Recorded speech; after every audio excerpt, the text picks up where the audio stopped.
بسم اللہ الرحمن الرحیم نحمد صلی اللہ رسول کریم انشاءاللہ ماشاءاللہ سمالہ. پچھلے دفعہ شاید آپ ہی لوگ تھے اور ایک مضمون سنایا تھا آپ لوگ کو کہ یوسف علیہ السلام نے جو تعبیر دیا تھا بادشاہ کے خواب کا، تو اس تعبیر سے خدا کا وجود ثابت ہوا تھا. یاد ہوگا آپ لوگ کو.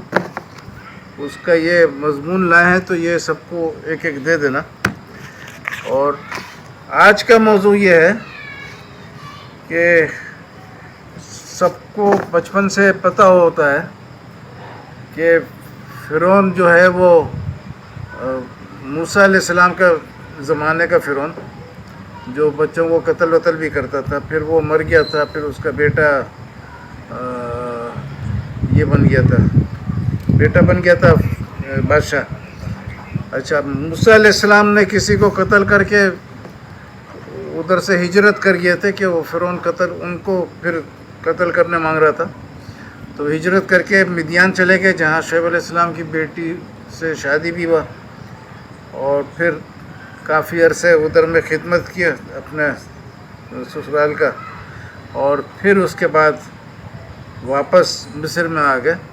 تو جو فرعون ان کو پالا تھا وہ فوت ہو گیا تھا، اس کا بیٹا فرعون بنا تھا، 13واں بچہ تھا، مر نپٹا.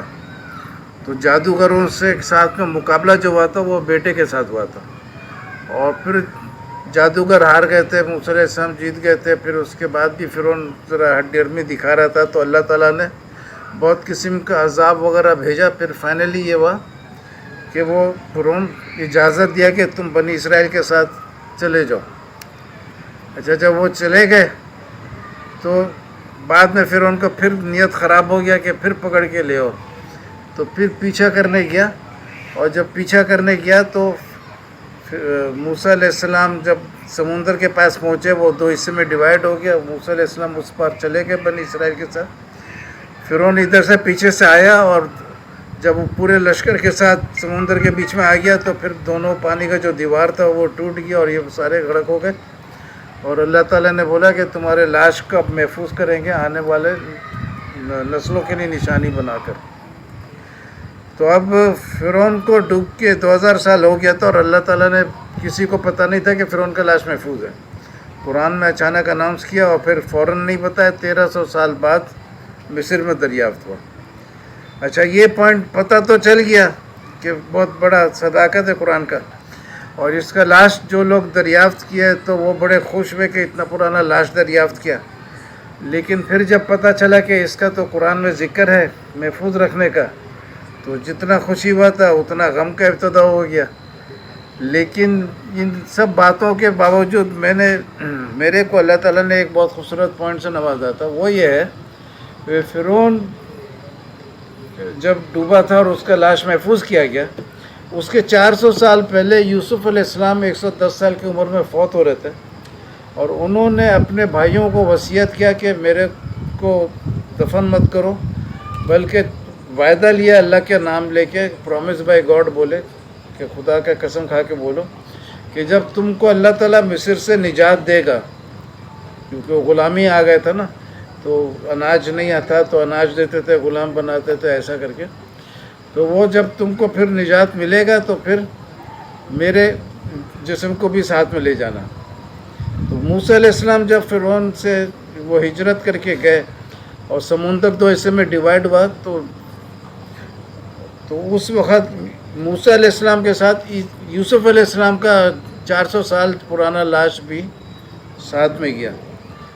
تو تورات میں ایک ہی لاش کا ذکر ہے جو محفوظ کیا گیا، وہ ہے یوسف علیہ السلام. اور پورے قرآن میں ایک لاش کو محفوظ کرنے کا ذکر ہے، وہ ہے فرعون کا.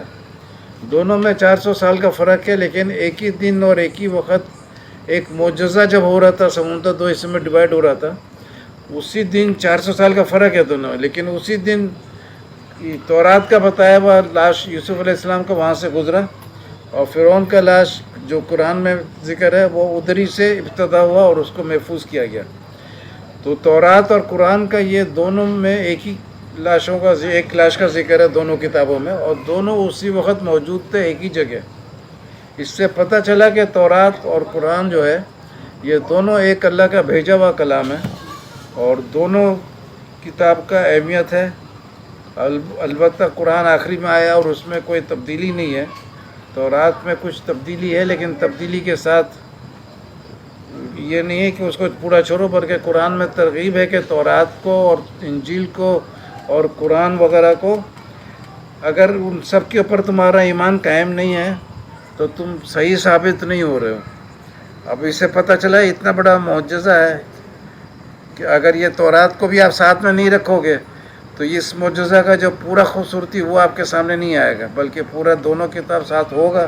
اچھا، دونوں کتابوں میں ایک دو مزے کی باتیں ہیں، قرآن میں بھی ہے تورات میں بھی ہے، کہ دو نبی ایسے گزرے پورے دنیا میں، ہسٹری میں بلکہ تاریخ میں، جو بچپن اور لڑکپن میں لاوارث کر دیا گیا۔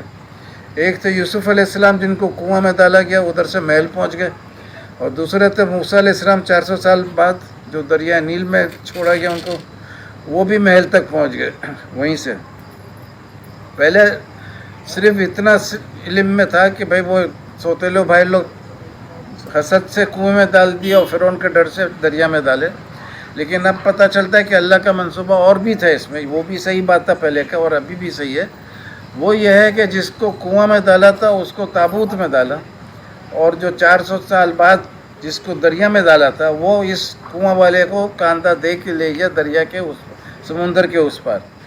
تو اس سے اللہ تعالیٰ بتا رہا ہے کہ یہ باتیں قیمتی ہیں، ان پر غور کرو، فکر کرو، اور جم کے قائم رہو، اور خود بھی اپنا ایمان مضبوط کرو، اور تمہارے دنیا میں اور جو لوگ بستے ہیں ان سب کا ایمان اس سے مضبوط کرو، کیونکہ اس سے دہریہ کو بھی چیلنج ہو جاتا ہے کہ 4000 سال کا منصوبہ کسی انسان کا نہیں ہوتا ہے۔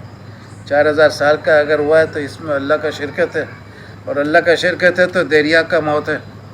تو اس کے ساتھ آپ سب کو آج کا کھیل ہونے والا ایڈوانس میں مبارک ہو، ونر کو جیت مبارک ہو، اور لوزر کو زیادہ محنت کرنے کا دور مبارک ہو۔